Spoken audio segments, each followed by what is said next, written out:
On a hillside overlooking East Los Angeles, in the heart of the barrio, something unusual is about to happen.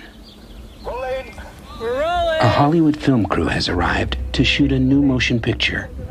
The movie is titled Blood In, Blood Out.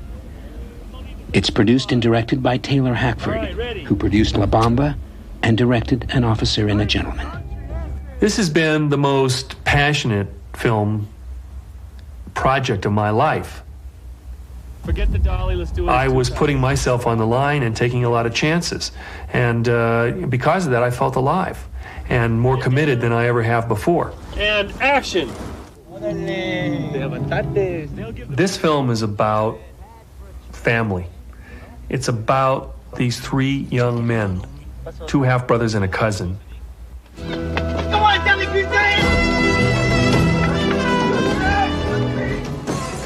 This film explores the pain and the intensity of the Latino life in East Los Angeles. Working class people who are struggling to assimilate into America. It's about young men having a dream. Every film that I make, I try to make something that strikes me to the core. And in this film, I had a huge responsibility. I'm an Anglo making a film about a Latino culture. I needed a collaborator who could really speak to these issues and talk about these characters and know them intimately. Plus, I needed a terrific writer. What I wanted was a true Chicano voice for this project. I called Jimmy Santiago Baca. He said, well, I'm not a screenwriter. I said, yes, but you've got the voice that I'm looking for. You've got the experience. I read your poetry. I happened to be home. I happened to be in a good mood. I talked to him. And I was listening very deeply to what kind of person he was. And it was when I said, yes, I think I can do it. Let's go to work. Mira, al principio, Leo. And I grew up in California. I grew up with a lot of Chicano friends. I spent time in their households. I felt an immediate affinity and love for Chicano culture. It's probably the passion, it's the humor.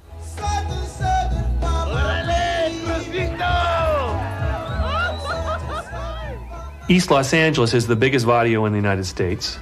It's a fantastic community, fascinating and beautiful. It was important to shoot there.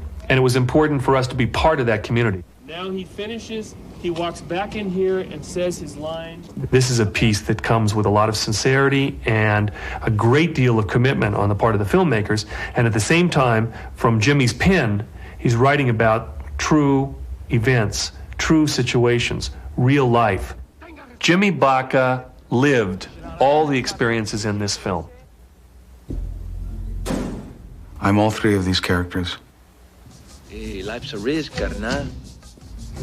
Paco is me. When I was growing up, he's the guy who says, no one messes with me. He's the power broker.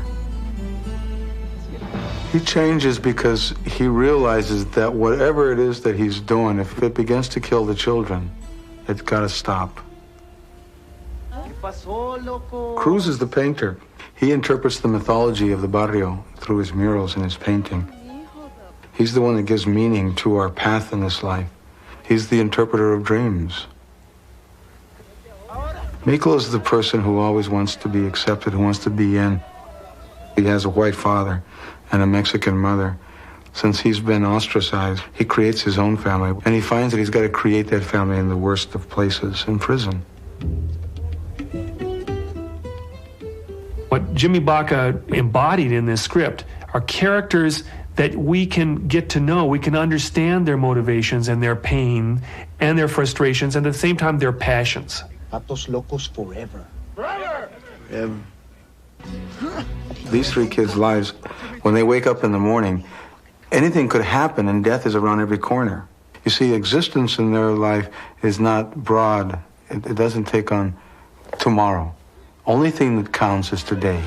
Who are you fighting? Just fighting yourself! What are you doing? Those are my carnales. They're my family. I'm your family! The violence comes out, but these are children doing it. You got to understand, these are kids. They don't know what the consequences are. They don't know that the boundaries are going to burst. It's an eye for an eye, biblical avenging.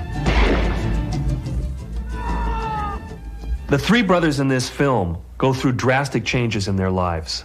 The greatest passions can exist within a family, the greatest loves, the greatest hatreds, but you're always bound by that bond of blood. Over the course of time, they move in different directions, and you see brother coming up against brother. Paco's a policeman. He comes to a robbery.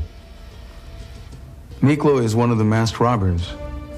It's at that point in time that Paco is making the most crucial decision in his life, either to betray his own people or stay true to himself and to his own belief system.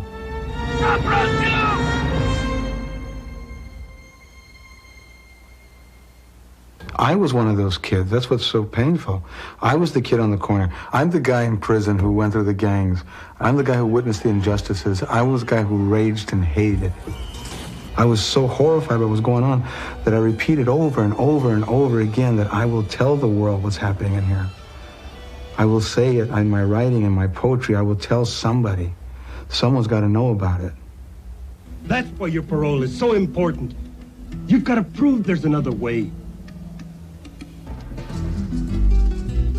There was a philosophy about this film. You know, it is a fictional film. It isn't a documentary. But I wanted a level of reality that was beyond reproach. It became crucial to me to use a real prison. The important element there is not just the physical architecture, it's the human architecture. The men who are there have a certain look. And I wanted specifically to be in California, and even more specific than that, into San Quentin. The warden of San Quentin is Chicano.